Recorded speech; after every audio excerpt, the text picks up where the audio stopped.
Salut tout le monde! Aujourd'hui on se retrouve pour un nouveau point lecture avec cette fois-ci mes lectures du mois de septembre 2020. Petit topo rapidement, j'ai souhaité ne pas faire un point lecture sur le mois d'août parce que avec la série de capsules que je vous ai proposées, je trouvais ça un peu redondant de se replonger dans le mois d'août et j'avais envie de commencer sur un nouveau départ.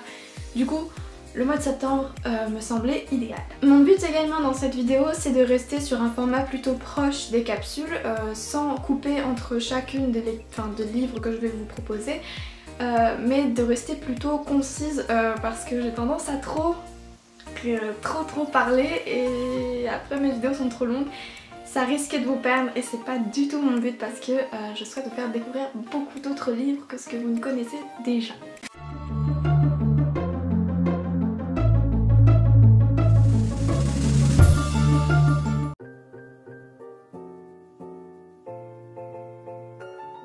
J'ai débuté ce mois de septembre avec Le discours de Fabrice Caro. Dans ce très court roman, Fabrice Caro, qui est plutôt connu pour sa capacité à écrire des histoires loufoques et comiques, va ici nous proposer une nouvelle situation plutôt cocasse. On va suivre donc notre personnage principal qui est un jeune homme au regard morne et désabusé sur le monde, qui n'est pas très joyeux dans sa vie parce qu'en effet il vient de se faire larguer par sa copine et a du mal à l'accepter. Jusque là vous allez me dire mais c'est pas drôle ça Morgane, et je vais vous dire oui tout à fait, on est d'accord, ça n'est pas drôle, mais ça le devient à partir du moment où son beau-frère lui demande d'écrire pour le mariage de sa sœur un discours. À partir de là, bon gré mal gré, le héros va se pencher sur cette mission qui lui est confiée et va nous proposer toute une série de réflexions loufoques, attendrissantes, vraiment on passe un très bon moment et on se tord de rire. Ce roman est paru chez les éditions Folio au prix de 7,50 €. Personnellement je n'avais encore jamais lu de roman de cet auteur et bon Dieu j'ai l'impression d'être passée à côté de quelque chose parce que j'ai vraiment passé un très bon moment en sa compagnie et en compagnie du héros qu'il nous propose. Je pense même que si j'avais pu le lire avant le mois d'août, je vous l'aurais proposé pour le format de capsule parce que c'est vraiment typiquement le genre de livre idéal pour l'été, très entraînant, puisqu'on tourne les pages et on ne se rend pas compte qu'on le fait. C'est vraiment un très bon moment en perspective et de détente, de rire, sans prise de tête réelle.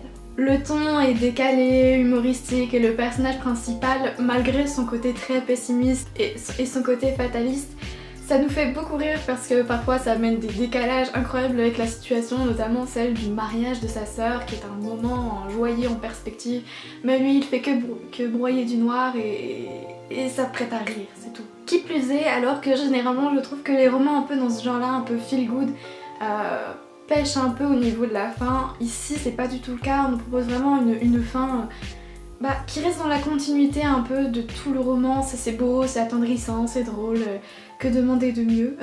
Et pour toutes ces raisons, du coup, je ne peux que vous le proposer parce que vraiment c'est un roman qui m'a fait beaucoup rire et je pense que ça vous fera rire également, alors voilà.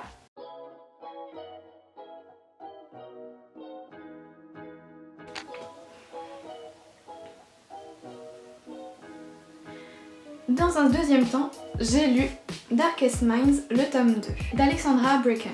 Je pense que vous vous en doutez, mais puisque c'est un tome 2, je ne peux pas vous présenter vraiment l'intrigue de ce tome-là, précisément parce que je risquerais de trop vous en dire sur l'intrigue du tome 1 et ce n'est pas mon but, parce que je vous invite vraiment à vous lancer dans cette saga. Je vous invite également à aller regarder ma capsule littéraire, je crois que c'était la 30e capsule, où je parle vite fait du premier tome afin que vous ayez une idée. Mais bien sûr, si vous avez la flemme de regarder cette capsule, je vous résume l'histoire en une phrase. On se trouve dans un monde plutôt futuriste où une maladie a attaqué tous les enfants et les adolescents.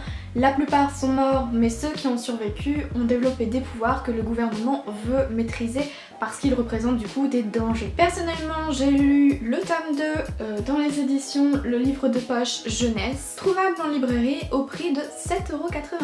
Pour le moment, je dirais que c'est un sans faute pour cette série. Et c'est rare que je le dise et c'est rare que je me lance dans un tome 2 comme ça, mais vraiment c'est une série qui arrive à me tenir en haleine, qui arrive à me rendre curieuse de chaque petite question qui est soulevée. Puis les personnages sont toujours aussi attachants, bref c'est vraiment un combo parfait. Il y a toujours beaucoup d'action, des rebondissements qui sont pas forcément prévisibles. Les personnages, comme je le disais, sont toujours plutôt attachants et même Ruby qui a toujours cette fâcheuse manie, comment dire, de se sacrifier pour les autres parce que bah évidemment c'est l'héroïne, du coup elle va toujours vouloir se sacrifier pour les autres. Mais là encore on voit qu'elle a grandi en fait. Par rapport au tome 1 on voit une certaine évolution et du coup je suis curieuse par rapport à ce personnage, savoir comment elle évoluera dans le tome 3 et dans la suite. On a également droit dans ce tome là à la présentation de nouveaux personnages, certains plus attachants que d'autres évidemment, d'autres plus chiants que d'autres évidemment aussi. Mais dans l'ensemble, c'est une très bonne lecture et une très bonne découverte de la saga en général. Qui plus est, je pense que vous en doutez, hein, dans les séries en général, on a le droit à un développement du monde dans lequel se passe l'intrigue. Et j'ai particulièrement apprécié cette exploration du monde, et également le cheminement des pensées de Ruby, enfin le fait d'avancer avec elle, c'est toujours un élément qui m'a beaucoup plu. Bref, j'ai tourné les pages sans trop m'en rendre compte et j'ai refermé ce livre avec l'envie de dévorer littéralement le 3e tome, mais j'essaye d'espacer ces tomes-là parce que je sais que c'est bientôt la fin et je n'ai pas forcément envie de quitter l'univers pour l'instant. J'ai envie d'en savoir plus, évidemment, mais pas de quitter l'univers. Allez savoir pourquoi. C'est juste moi.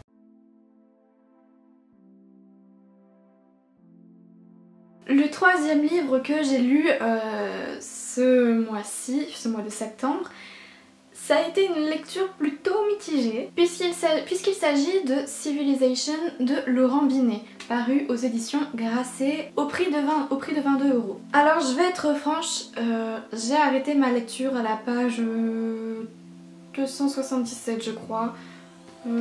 Non, pardon, 177. Donc ça représente tout ça de lecture.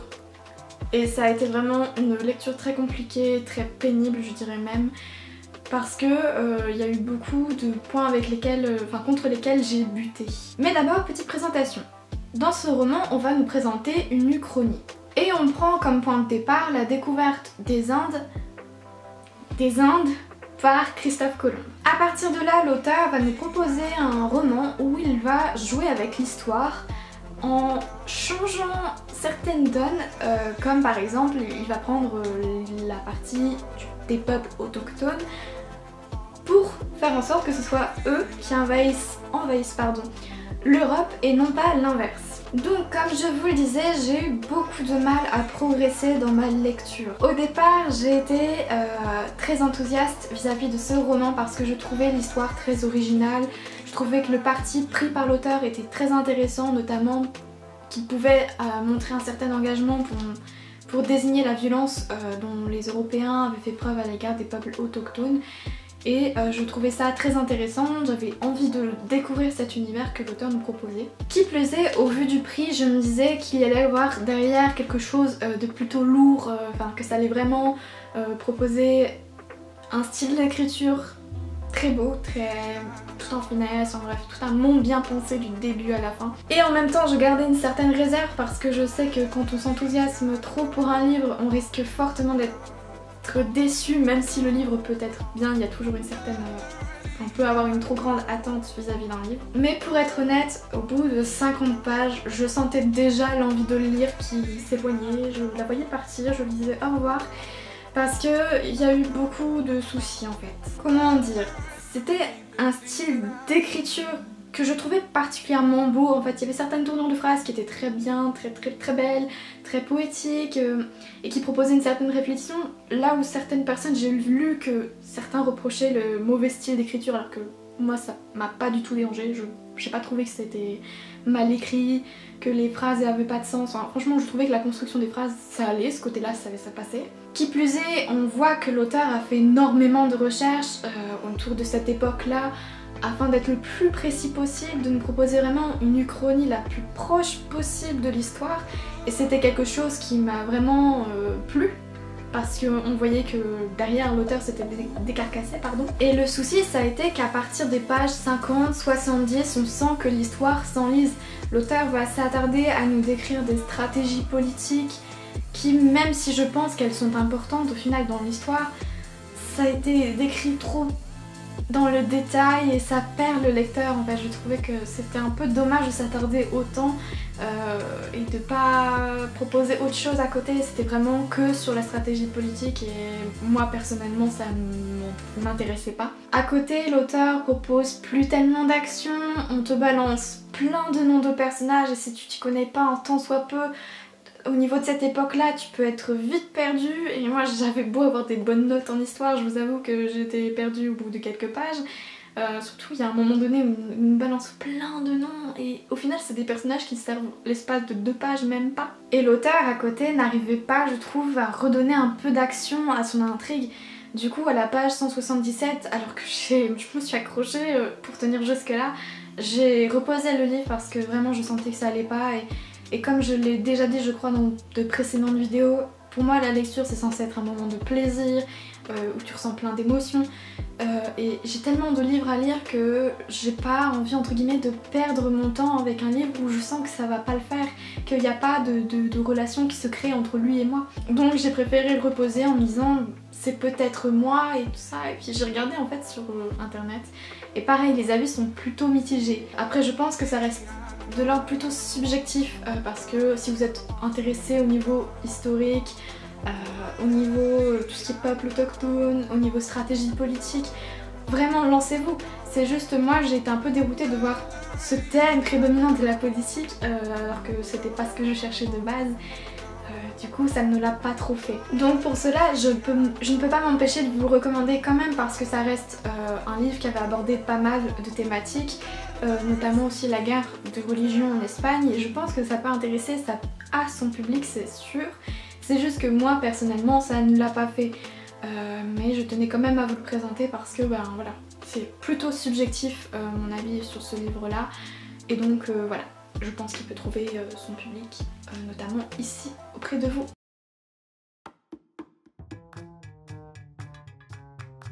Par la suite, dans ce mois de septembre, j'ai lu Le libraire de Régis de Sam Moreira aux éditions Le Livre de Poche, qui est trouvable en librairie au prix de 6,70 €. Après Civilization de Laurent Binet, j'ai eu un gros moment de vide. Et heureusement je suis tombée sur ce livre et ça a relancé un peu mon côté lectrice. Pour moi ce livre c'est une petite perle qui se lit très rapidement parce que il n'est pas très épais mais qui en même temps propose quelque chose d'étonnant dans le paysage littéraire. Pour résumer l'histoire plutôt simplement, il s'agit d'un libraire qui est reclus dans sa librairie avec autour de lui tous les livres qu'il a sélectionnés avec un grand soin, comme si c'était autant de petits trésors. Il va faire la rencontre de nombreux clients, tous différents les uns des autres, et ce qui va nous amener à lire des situations parfois cocasses, parfois loufoques. C'est vraiment un mélange détonnant, plein de rencontres, et tout ce que ces rencontres apportent aux libraires, des questionnements, un enrichissement. Bref, c'est une bonne lecture. C'est un livre un peu imprévisible qui est plutôt facile à lire parce que il y a une espèce d'ambiance un peu douce. Le personnage du libraire est plutôt attachant à sa manière. Il y a des tournures de phrases très poétiques à certains moments et puis vraiment toute cette importance du rôle du libraire qui est... Le libraire est clairement mis à l'honneur dans ce livre et c'était très plaisant à lire. De voir toutes les missions que le libraire se fixe en tant que tel. C'était une petite pépite très agréable, vraiment. C'était beau, c'était poétique et voilà. Il y a une espèce également d'étrangeté, un peu de folie, ça nous fait rire. C'est un peu compliqué à décrire comme livre parce que c'est un mélange, un condensé de plein d'émotions, de plein de styles. C'est vraiment très compliqué à vous décrire et à vous présenter, mais je ne peux que vous le recommander. Mon avis est peut-être un peu subjectif également parce que de base c'est la profession que je vise et que ce livre est un cadeau qu'on m'a fait, qui est un cadeau très symbolique. Et du coup, peut-être que ça ne le fera pas avec vous, mais je ne vois pas pourquoi ça ne le ferait pas parce qu'en vrai, il a plein de qualités.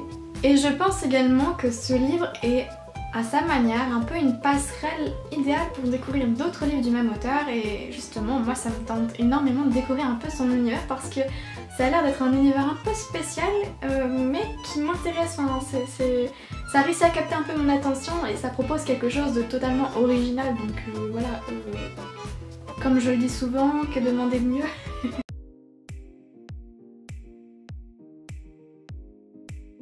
Par la suite, j'ai lu L'étrange cas du Dr Jekyll et de Mr Hyde par Robert Louis Stevenson, Paru aux éditions Le Livre de Poche Jeunesse au prix de 4,95 € et facilement trouvable en librairie. Je pense que pour moi ce roman c'est un peu un classique incontournable dont on entend énormément parler dans la culture populaire et notamment dans des études de lettres. On est au moins amené au moins une fois à entendre cette référence et du coup j'étais un peu obligée de passer par la case du Dr Jekyll et du Mr Hyde, d'autant plus que j'étais curieuse de savoir comment le thème du double était abordé. Dans ce livre, on va suivre le personnage de Gabriel John Utterson, qui est un ami du Dr Jekyll. Ce jeune Utterson est un notaire et il conserve chez lui le testament de son ami Jekyll, qui l'observe un peu parce que les termes qui sont notés lui semblent un peu étranges. En effet, le Dr Jekyll affirme sur ce papier qu'il lègue tout à un certain Mr Hyde que John Utterson ne connaît absolument pas. Utterson cherche à se renseigner un peu sur ce Mr Hyde auprès d'un ami et il apprend des choses, ma foi, plutôt sordides, ce qui le convainc qu'il y a un gros souci autour du Dr Jekyll et de sa relation qu'il juge malsaine avec le Dr Hyde, enfin Mr Hyde. De ce fait, notre jeune héros va décider de mener sa petite enquête pour découvrir qui est Mr Hyde et quelle relation il entretient avec le Dr Jekyll. Même si je connaissais le gros retournement de situation de fin parce que ce roman est plutôt connu et que à de nombreux moments quand on fait des études de lettres on nous spoil un peu la fin, j'ai voulu savoir un peu cette atmosphère, comment elle se dessinait, comment on pouvait vraiment l'éprouver, cette atmosphère un peu étrange. Et je n'ai pas été déçue. Il y a vraiment une espèce d'aura ténébreuse, malsaine autour du personnage de Mr Hyde, autour de cette ville qui est souvent plongée dans le brouillard et autour du Dr Jekyll qui semble parfait sous tout rapport mais dont on sent une espèce de grosse aura problématique autour de lui. Le personnage du notaire est également plutôt attachant parce que ses réflexions sont plutôt sensées, c'est facile de suivre le cheminement de ses pensées, son temps de réaction par rapport à ce qui se passe est plutôt réaliste, il met pas 100 ans à comprendre ce qui se passe. Du coup c'était agréable de suivre ce personnage là. De plus, c'est une histoire qui se lit plutôt rapidement, c'est très court, c'est écrit en gros dans cette édition là, je sais pas si vous le voyez. Voilà.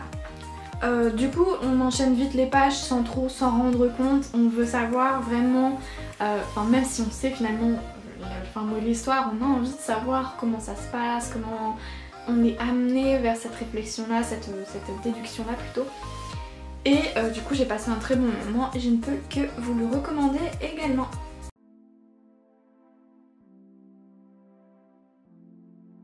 Toujours dans ce mois de septembre, j'ai enchaîné avec Meursault contre enquête de Kamel Daoud. Alors, il y a beaucoup de choses à dire sur ce roman. Déjà, il est paru aux éditions Babel et il est disponible en librairie au prix de 6,80 €.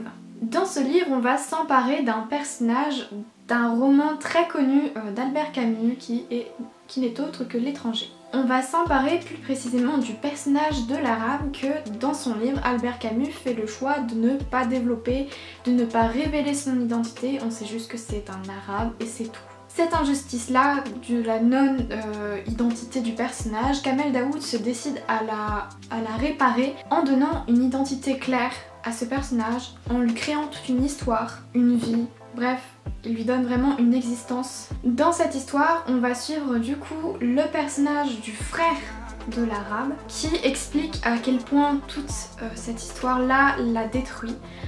Puisque son frère n'ayant pas d'identité clairement reconnue, personne n'a jamais fait le lien avec son frère à lui, personne n'a reconnu qu'il avait perdu son frère et ça a amené vraiment beaucoup de bouleversements dans son existence, beaucoup de soucis avec sa relation avec sa mère puisque cette dernière, c'est un peu comme si elle lui reprochait d'être le frère vivant. D'autant plus que l'auteur, enfin le narrateur nous le fait bien comprendre, le fait que l'assassin ait écrit un livre fait que lui a été encensé, lui a été reconnu et son crime a été un peu comme justifié alors que derrière c'est juste un coup de folie sur un homme qui finalement était juste là au mauvais endroit, au mauvais moment. Pour ma part, j'avoue que cette lecture a été plutôt compliquée, Non pas au niveau de l'intrigue, parce que l'intrigue je l'ai trouvée particulièrement intéressante, c'est vraiment très original comme point de vue et c'est vrai que finalement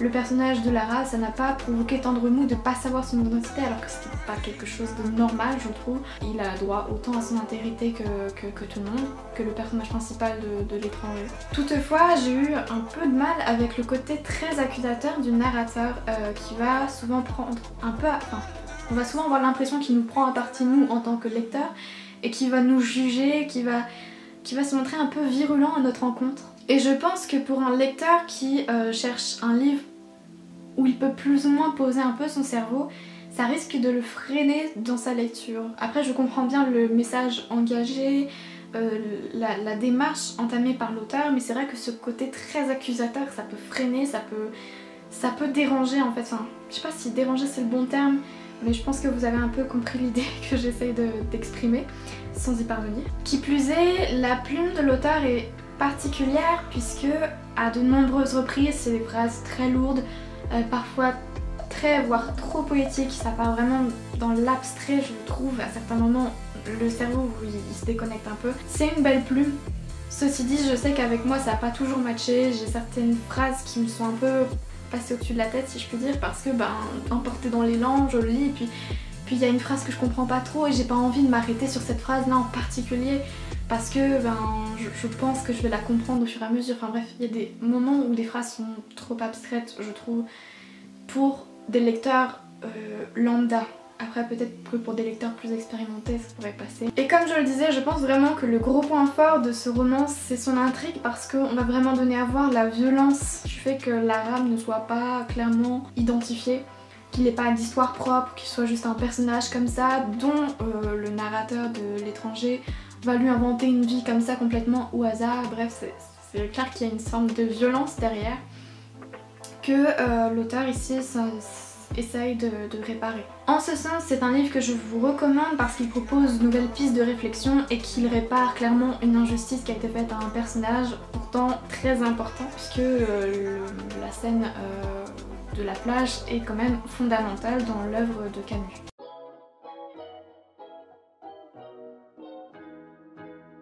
Toujours dans ce mois de septembre, j'ai enchaîné avec 3 jours et une vie de Pierre Lemaitre. Personnellement, je l'ai lu au livre de poche et au prix de 7,90 €. Ce livre, je vais vous le décrire en quelques termes. La mort. La mort d'un chien d'abord, qui va profondément choquer le personnage principal, Antoine, qui est alors un tout jeune garçon en décembre 1999 à Beauval. La mort de ce chien va profondément le meurtrir. Mais plus que ça, ça va provoquer chez lui une colère grandissante, une colère qu'il va conserver en lui, dans son corps, et que malheureusement il va relâcher d'un coup, quitte à commettre l'irréparable. Notre jeune Antoine, quand il se rend compte qu'il a commis ce geste que rien ne peut réparer, va paniquer, il va chercher à camoufler son crime, il va tout faire pour profil bas, il va vraiment chercher à sauver sa peau tout bonnement. Malheureusement pour lui, j'aurais envie de dire, la disparition de sa victime va provoquer un élan de solidarité au sein du village, puisque la disparition de ce petit Rémi Desmet va susciter un engouement parce que c'est alors un tout jeune garçon, encore plus jeune qu'Antoine lui-même. Entre la peur d'être découvert, entre la peur qu'on découvre le corps et également la honte de son geste, le jeune Antoine tombe alors dans une spirale infernale qui va susciter chez lui toute forme d'angoisse, qui va susciter une forme de paranoïa, et ce crime finalement va finir par l'obséder. Personnellement, c'est la première fois que je lis un roman de Pierre Lemaitre. J'avais beaucoup entendu parler de lui parce que c'est un auteur plutôt médiatisé, notamment je crois pour sa... Je crois qu'il y a une série, une saga qui l'a faite. Et je n'avais encore jamais lu de livre de lui. Et j'ai souhaité commencer par celui-là parce que c'est un roman plutôt court. Et je me suis dit, pour me faire une idée un peu du style d'écriture de l'auteur, c'est le moyen idéal. Et je n'ai pas été déçue, comme la plupart des lectures de ce mois de septembre. La qualité d'écriture de Pierre Lemaitre, elle est indiscutable, puisqu'il va réussir à mettre des mots sur la violence d'un meurtre, sur la violence des pensées d'un assassin, puisqu'Antoine est un assassin finalement. Il va réussir à retranscrire plutôt de manière réaliste les pensées qu'on peut avoir après un crime, enfin tout ce cheminement, toute cette cette réflexion sur la culpabilité, sur la honte, sur ses angoisses d'être découvert. Vraiment on a envie d'y croire, on a envie de croire un peu au personnage d'Antoine et on se dit que c'est possible que ça existe et du coup on a d'autant plus envie de croire dans le réalisme du personnage. L'autre qualité du style d'écriture, c'est vraiment cette faculté que Pierre Lemaitre a pour retranscrire les émotions et notamment j'étais particulièrement surprise de voir la manière dont il décrivait la colère qui anime Antoine et qui le pousse à commettre ce geste puisque Antoine est un garçon plutôt solitaire et son seul ami était ce petit chien qui malheureusement a été renversé et qu'il a fallu abattre. Ce côté un peu froid je sais pas si on peut dire de l'achèvement de l'animal, l'a vraiment traumatisé d'une certaine façon et j'ai particulièrement aimé la façon dont il le décrivait. C'était très réaliste et même moi personnellement quand je lisais ce passage je sentais un peu cette colère, c'était vraiment un roman qui est un peu déstabilisant aussi parce qu'on ressent les mêmes émotions que le personnage d'Antoine. Antoine il est très sympathique en fait finalement et tu te sens proche de lui, c'est un peu déroutant puisque finalement tu te sens proche d'un assassin, tu es coupable en même temps parce que tu es un peu le témoin de cette scène et toi non plus, enfin toi aussi tu gardes un peu le secret. C'est un peu une sorte de complicité qui se crée et puis oui vraiment il y a une sorte de lien qui se crée entre le personnage d'Antoine et le lecteur. Ce côté simple, direct, réaliste du coup nous plonge dans une certaine dynamique qui va faire qu'on suit l'histoire, on tourne les pages sans trop s'en rendre compte et que on veut savoir comment le personnage d'Antoine va finir, comment la situation va évoluer. La gestion du rythme est également très bien maîtrisée je trouve puisque à de nombreux moments on frémit devant certains rebondissements comme Antoine, on a peur, on se dit merde ça va arriver puis finalement non. Il y a vraiment une bonne gestion du rebondissement et je trouvais ça très agréable dans la lecture parce que ça nous plonge vraiment dans une atmosphère un peu angoissante, un peu anxiogène et on se retrouve dans le même état d'esprit que le personnage d'Antoine. C'est dans tous les cas une histoire captivante et je pense que c'est vraiment le mot d'ordre, c'est le mot captivant et réaliste qui nous plonge dans un état, je vous raconte pas, on est vraiment pas très bien durant la lecture donc je pense que c'est réussi de ce point de vue là et je ne peux que vous le recommander à nouveau parce que pour moi c'est un très bon livre, c'est très bien écrit, l'histoire est plutôt intéressante parce que du coup on est du point de vue du coupable. Et c'est un parti pris plutôt intéressant, plutôt original à mon sens. D'autant plus qu'il est plutôt jeune et que même si ça ne pardonne pas son geste, je trouve que c'est intéressant pour vraiment entrer dans le côté intérieur psychologique du personnage.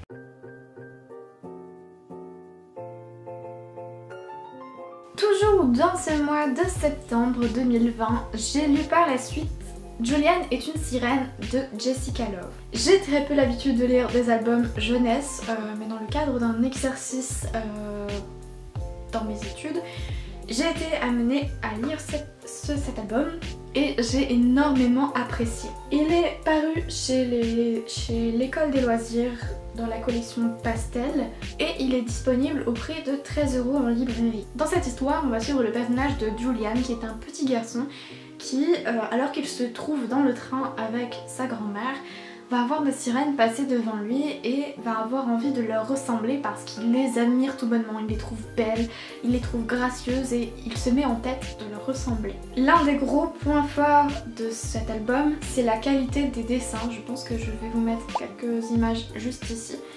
Mais la qualité des dessins est indiscutable, les personnages sont très expressifs, on a droit vraiment à un aplat de couleurs une palette de couleurs très large. C'est des couleurs vraiment chatoyantes, festives, ça nous plonge vraiment dans le récit et je pense que ça ne peut que plaire à des enfants qui adorent la couleur. Pas tous évidemment, hein, mais la plupart aiment tout ce qui est coloré un peu. Ça attire l'attention en tout cas. Et l'autre gros point fort de cet album, c'est les thèmes qu'il va aborder, puisqu'il va aborder la question du genre, de l'identité sexuelle et notamment de la transidentité. Et il va également aborder le thème de l'affirmation de soi en présentant donc un personnage, Julian, qui va sortir des normes sociales et qui va proposer une autre forme de construction identitaire, ce qui ne peut être qu'intéressant pour un public pour le public visé, donc des enfants à peu près à partir de 6 ans, qui sont alors en phase de construction clairement d'identité. Donc voilà, je peux pas vous en dire davantage, puisque c'est un album et du coup ça se lit très rapidement, voilà. Mais je ne peux que vous le recommander.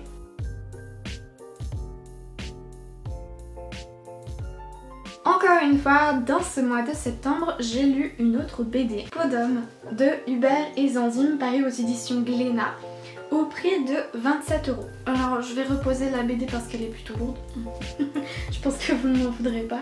Elle est plutôt lourde et je risque d'avoir une crampe. Cette BD est un conte philosophique dans lequel on va suivre le personnage de Bianca. Bianca, c'est une jeune femme qui vit à l'époque de la Renaissance italienne et qui se voit un jour fiancée à un homme qu'elle ne connaît pas. Sauf que notre jeune Bianca, contrairement à ses comparses, n'accepte pas cette situation. Elle aurait préféré connaître son promis avant de se voir ainsi mariée à lui. Par conséquent, elle se met en tête de le connaître davantage. Et voilà qu'intervient sa marraine, qui n'a pas d'aile ni de baguette, mais qui a une peau d'homme et qui lui propose cette peau d'homme transmise de génération en génération avec laquelle elle peut incarner Lorenzo afin d'approcher son promis Giovanni et de le connaître plus en profondeur. Par le biais de cette peau, Bianca va ainsi découvrir un autre monde puisque sous les traits d'un homme, les normes sociales, les codes imposés ne sont pas les mêmes et elle découvre ce nouveau monde. Elle découvre également d'autres thèmes et je pense que c'est un des gros points forts de cette BD, c'est la large palette de thèmes qui sont abordés. Alors je pense que cette BD elle va davantage parler à un public de jeunes adultes et d'adultes parce que y a quand même pas mal de pistes de réflexion et de propos philosophiques qui peuvent nous faire tiquer. Notamment des propos sur la tolérance, sur ce qu'est la tolérance et comment la définir, puisque c'est apparemment, de ce que j'ai lu, un thème plutôt récurrent chez l'un des deux auteurs de la BD et qui le développe dans la plupart de ses œuvres. Et comme je le disais, il y a une très large palette puisqu'on va également parler de ce qui est l'amour, de ce qui est la sexualité, l'émancipation vis-à-vis des normes, mais aussi bien chez la femme que chez l'homme, puisque comme je le disais, Bianca va découvrir que les garçons aussi se voient imposer des conduites et que s'ils ne font pas ainsi, ils sont rejetés et ils sont marginalisés. Ce qui consiste également pour moi en un très gros point fort de cette BD, c'est les dessins. Puisque on va nous proposer des dessins qui parfois sont dans la métaphore, plutôt drôle du coup, ils servent vraiment le côté un peu humoristique de certaines parties de l'histoire. Et puis il y a un peu ce côté arrondi et très coloré au niveau des traits, ce qui donne un peu, ce qui nous fait rappeler un peu l'univers merveilleux du conte et ce qui pour moi était très intéressant. Intéressant comme cette idée d'aborder des thèmes modernes dans un conte. C'était plutôt intéressant comme parti pris. Et ça a plutôt bien fonctionné en tout cas je trouve. Je pense également que vous l'avez compris mais c'est un peu une référence à Peau d'âne. Alors je pense que si vous êtes un amateur de contes, foncez, ça a des chances de bien vous plaire. Bref, je vous la recommande vivement parce que c'est un très bon moment à passer en perspective, c'est une réussite. Les dessins sont très beaux, l'histoire elle est prenante, elle est intéressante et enrichissante. Donc voilà, il y a vraiment tous les ingrédients nécessaires pour vous proposer quelque chose d'original et de captivant, donc voilà.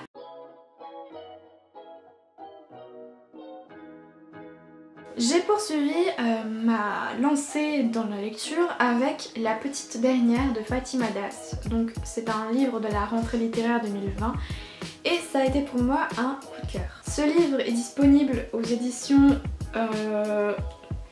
Notabilia. Il est trouvable en librairie au prix de 16 €. On y suit le récit de vie morcelé de l'auteur elle-même qui va nous parler de son histoire personnelle et qui va nous confier son mal-être. En effet, elle vient d'un milieu plutôt conservateur, notamment relié à la religion et en même temps elle découvre son homosexualité, ce qui provoque un certain conflit entre ces deux données-là. La sexualité est également un sujet plutôt tabou dans sa famille puisque ils ne parlent pas beaucoup de leurs émotions et la religion étant présente, c'est plutôt compliqué d'aborder ce thème-là.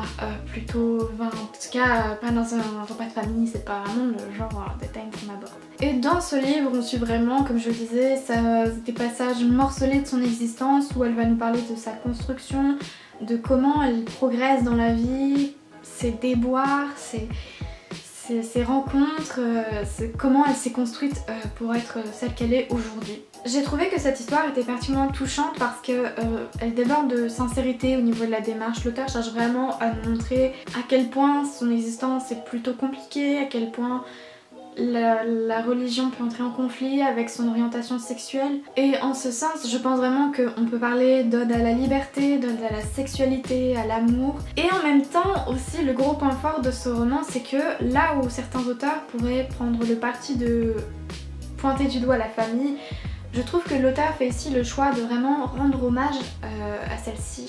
Et notamment à la figure de la mère, qui est souvent... pas glorifiée, mais on lui rend souvent hommage et j'ai trouvé ça très touchant parce que ça montre quand même à quel point l'auteur tient à sa famille. Donc vraiment je pense qu'en ce sens c'est une très bonne lecture, ça se lit rapidement parce que comme vous pouvez le voir c'est un roman plutôt court. C'est écrit, il y a une certaine mise en page, du coup vraiment ça se lit très rapidement. C'était très j'allais dire rafraîchissant mais c'est peut-être pas le terme. C'était très intéressant de découvrir l'auteur, de découvrir ce thème là et donc je vous le recommande vivement. C'est pas le gros coup de cœur de l'année mais ça fait partie des coups de cœur parce que vraiment c'est une histoire originale, c'est une démarche sincère et donc je ne peux que vous le recommander.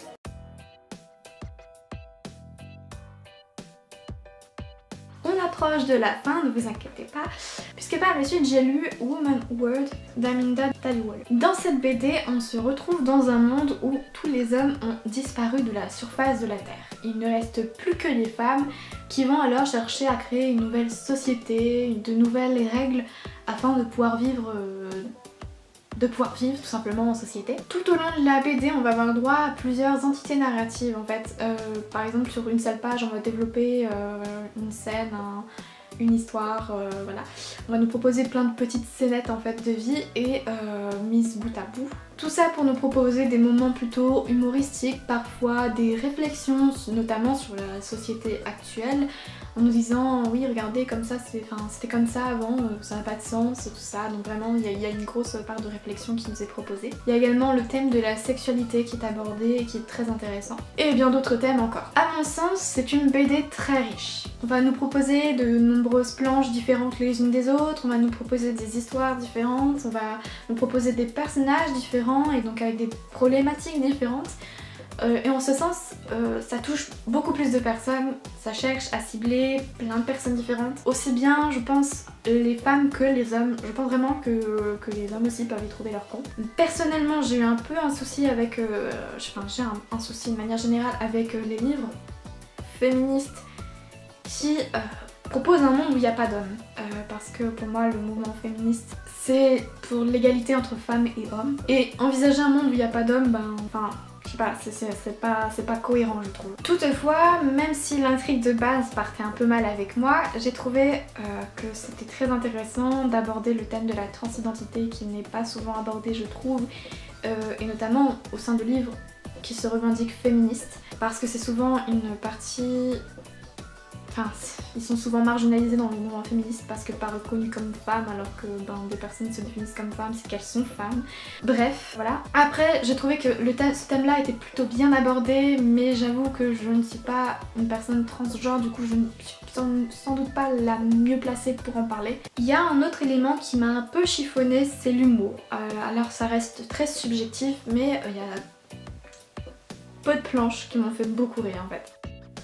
Petit aparté, au niveau du montage, voilà, je tenais quand même à préciser que la présence de l'humour, je trouve ça quand même que c'est un bon point dans ce livre parce que ça permet du coup d'aborder plein de thématiques de manière plus ou moins décomplexée et de rendre le rythme plutôt fluide et de faire passer des messages de manière plus facile en fait, parce qu'il y a des thèmes qui vont forcément poser problème et l'humour est là un peu pour dédramatiser la chose. Voilà.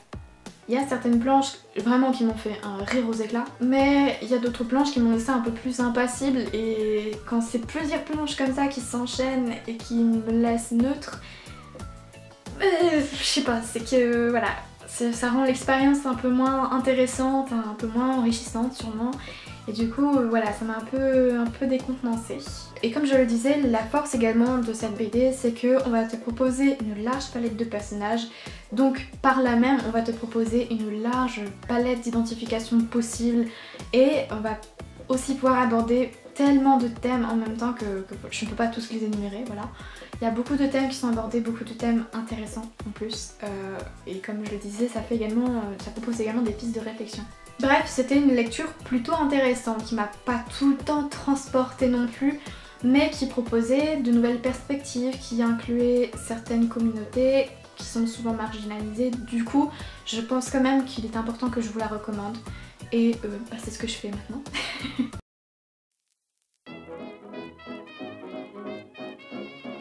Et on termine du coup ce point lecture avec le dernier livre de ce mois de septembre que je peux vous présenter parce que actuellement je suis en train de lire un autre livre, mais je ne pourrai pas vous présenter durant ce point de lecture. Il fera partie du coup du point de lecture d'octobre. Et donc sans plus tarder, je vais vous présenter Fille de Camille Laurence, je suis désolée, j'écorche encore les noms, paru aux éditions Gallimard au prix de 19,50 €. Alors pour moi, ce livre, ça a été un gros coup de cœur. Je dirais même plus que le livre de Fatima Das parce que ça a proposé une vraie réflexion tout au long du roman et sans avoir trop l'air de te proposer de réfléchir. Un peu compliqué à expliquer, mais c'est la vie d'un personnage, donc Laurence Baraquet, qui nous est présentée. On va suivre l'évolution de ce personnage là, la manière dont elle évolue dans sa famille, la manière dont elle se construit en tant qu'adolescente, en tant qu'adulte, dans un environnement qui parfois peut être plutôt violent, puisque il y a notamment cette phrase qui m'a vraiment qui m'a estomaquée, où le père, on lui demande s'il a des enfants et il répond non, j'ai 2 filles. Ça donne un peu le ton, on comprend vraiment qu'il y a une espèce de violence, que ces filles n'étaient pas clairement désirées, qu'on attendait un garçon. Et donc tout au long de ce roman, on va réfléchir autour de la place de la femme, de l'importance d'un garçon en fait. C'est bête, mais à plusieurs reprises, quand t'es une fille, on dit souvent, je sais pas, à ton père ou quoi, que ah ton nom il va pas être transmis, alors que certes tu prends, si tu le veux en plus, si tu le veux tu peux prendre le nom de ton époux ou ton épouse, mais quelque part tu transmets quand même l'histoire de ta famille, enfin c'est complètement débile, mais il y a plein de petites réflexions comme ça qu'on soulève dans ce roman et qu'on te fait comprendre que ce n'est pas normal, et vraiment c'est un livre vraiment qui fait réfléchir sans te donner l'impression que tu réfléchis.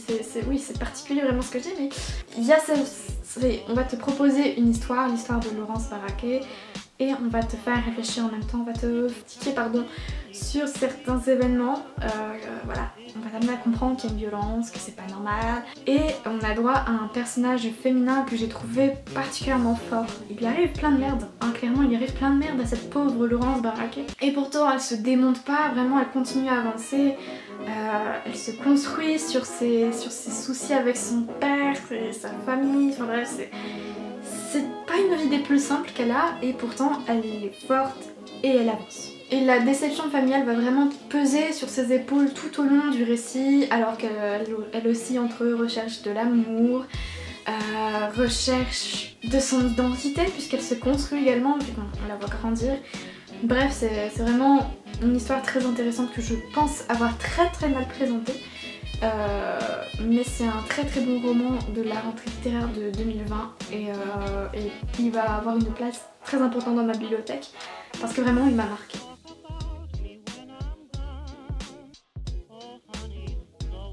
Du coup je vais vous laisser là pour ce point de lecture du mois de septembre. N'hésitez pas à me dire en commentaire si certains livres vous ont plu, si j'ai pu vous permettre de découvrir certains livres ou vous pousser à les acheter. N'hésitez pas à partager la vidéo, à laisser un like histoire de me soutenir. Et puis moi je vous dis à très bientôt pour de prochaines vidéos. Salut!